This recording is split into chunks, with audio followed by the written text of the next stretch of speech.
Hi, welcome to Learning Spark. My name's Jenny. Today, I want to talk to you about how to keep your homeschool on track with public education standards.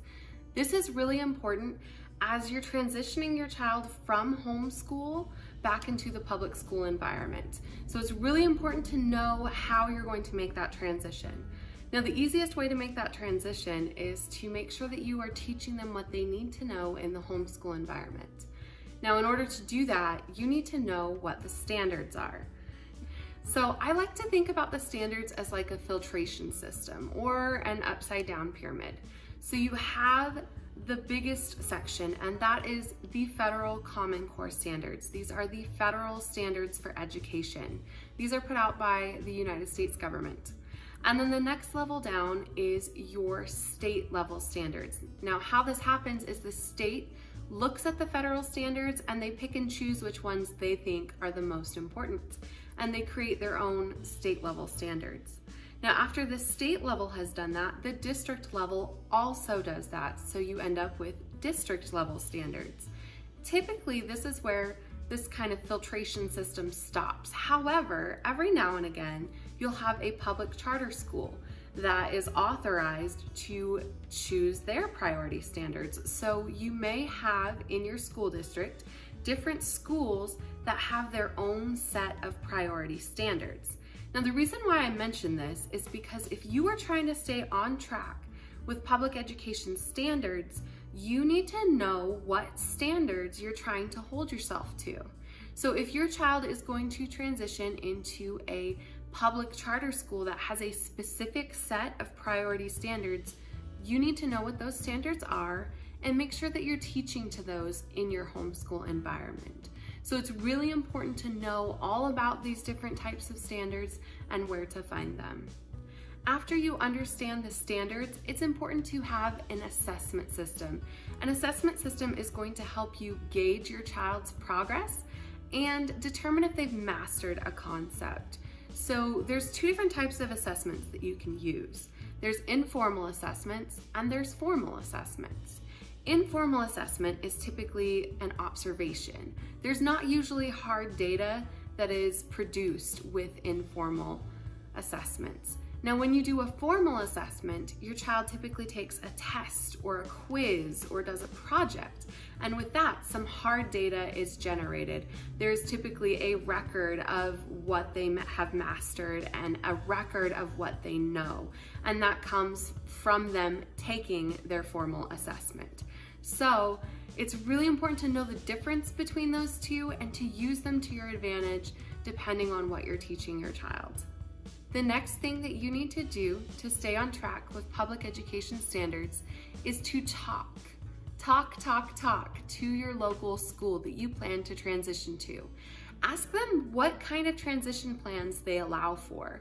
Think about when you want to transition your child. Are you going to go in the fall when all students are starting fresh?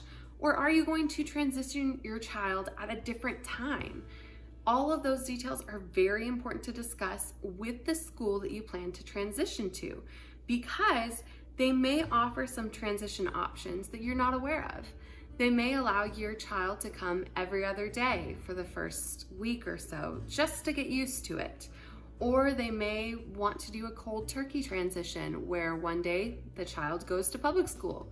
So you need to communicate with your local school to determine what your transition options are so that you can discuss them with your child and make the best informed decision regarding their transition. My favorite way to keep your homeschool on track with public education standards is using the Montessori Triangle Recording System. Now, I picked this up when I was teaching in a Montessori school and I love it. It is super helpful.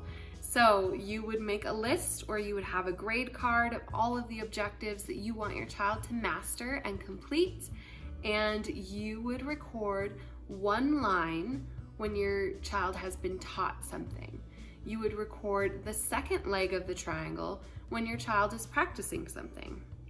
And when your child has mastered it, you would complete the triangle and then record the date. So it's a really great, very simple system, and it's very easy to see what your child is working on, what they have finished, and what they have mastered. So it is a great system. I would highly recommend using the Montessori Triangle Recording System. And I like to pair that with a cheat sheet. The one-page view of the Common Core Standards cheat sheets are my favorite. I'm gonna put a link to my favorite one down in the description. It's actually a free download, so that's helpful. But I typically take those cheat sheets and I use my Montessori triangle on them. So for example, I would find this standard about the parts of speech, and I would put the triangle once we've introduced it. And then after they've practiced with it, I would put the second leg of the triangle. And when they've mastered it, I would put the full triangle and then put the date next to it. That way I have a record of all of the things that we have worked on, all of the things that we have accomplished throughout the year, and I am able to, at a quick glance, see what we still need to work on and have it all in one place, in one quick view. I love the simplicity of that, so I would highly recommend doing that. So I found a really helpful program online. It's called homeschoolminder.com, and it offers a wonderful software. It is subscription based, so you would have to pay for it, but it offers wonderful software that allows you to record what your child knows, what they're working on, and what is mastered.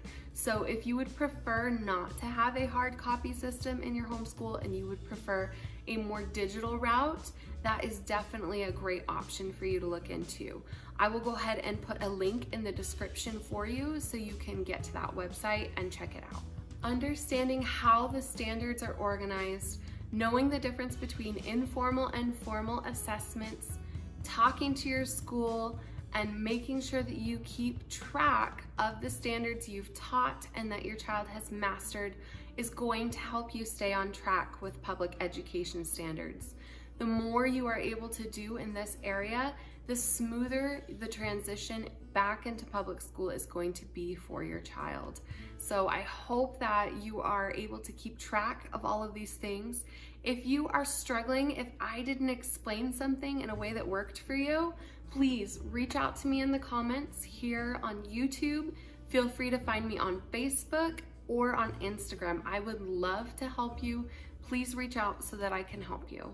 Thank you so much for watching my episode today. I hope it was helpful and sparked your learning. Please like this video and subscribe to my channel, Learning Spark. Don't forget to turn on the notifications so that you get all the latest updates on my videos. Once again, thank you so much for coming today, and see you soon.